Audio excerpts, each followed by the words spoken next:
Eto naman po mga bossing ko, ang isa sa mga nire-recommend ko sa inyo mga bossing ko, sa umaga ay gawin nyo po kung nais nyo po na kayo po ay swertihin mga bossing ko.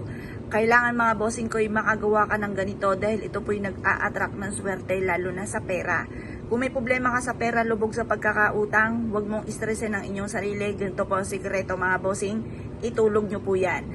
Ngayon pa mga bossing, napaisip po kayo, ba't yung itutulog? Una-una mga bossing, kung ikaw po ay i-stressin nyo lalo ang inyong sarili, kayo po ay pagod na nakakaisip, hindi kayo makakaisip ng tama. Kailangan itulog nyo po muna, pero sandali lang ang tulog, hindi po maghapon mga bossing. Kailangan papahinga nyo lang inyo pong isipan, kasi ganun din ako. Kapag po parang pagod na ako, ang sakit na ng ulo ko, ay talagang hihiga po ako mga bossing. Kaya pag alam po dito sa amin mga bossing, pag ako po ay humiga, kailangan ko talaga muna ng tulog kasi hindi ako makakapag-isip ng tama kapag po pinuwersa ko ang aking isipan.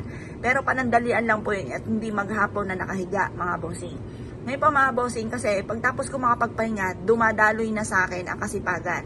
Doon ako napapaisip kung ano po yung tama kong gawin. Ganun din po gawin po ninyo. Tapos sa umaga bago ka umalis ng inyong bahay, gawin nyo po muna ito.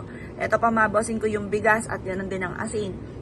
Paghaluin nyo lang po yan mga bossing. Pero habang hinahalo nyo po ito, paulit-ulit mo binubukas sa inyo pong bibig na nakaharap ka sa gawing silangan. Kung saan sinag ng araw mga bossing ko, mag-wish ka. Sa pamamagitan ng aking sipag at tiyaga at pananalig sa mga Panginoon at sa mga pampaswerteng ito.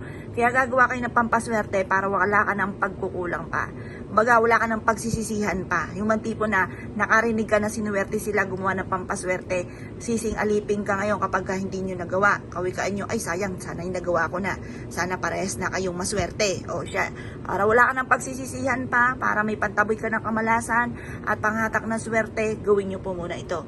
Mag-wish ka ng todo-todo. Ang pag-wish, magkaroon ako ng maraming pera bukod sa aking sipag at tiyaga at pananalig sa mahal na Panginoon, makakamit ko lahat ng aking mga pinapangarap.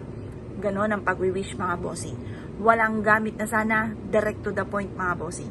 At pagkatapos ito mga bossing ko, mag-wish ka na ng, halimbawa, magkaroon ako ng malaking bahay, magkaroon ako ng napakaraming sasakyan, magkaroon ako ng negosyo na dito na ako yayaman at magkakaroon ako ng limpak-limpak na salapi.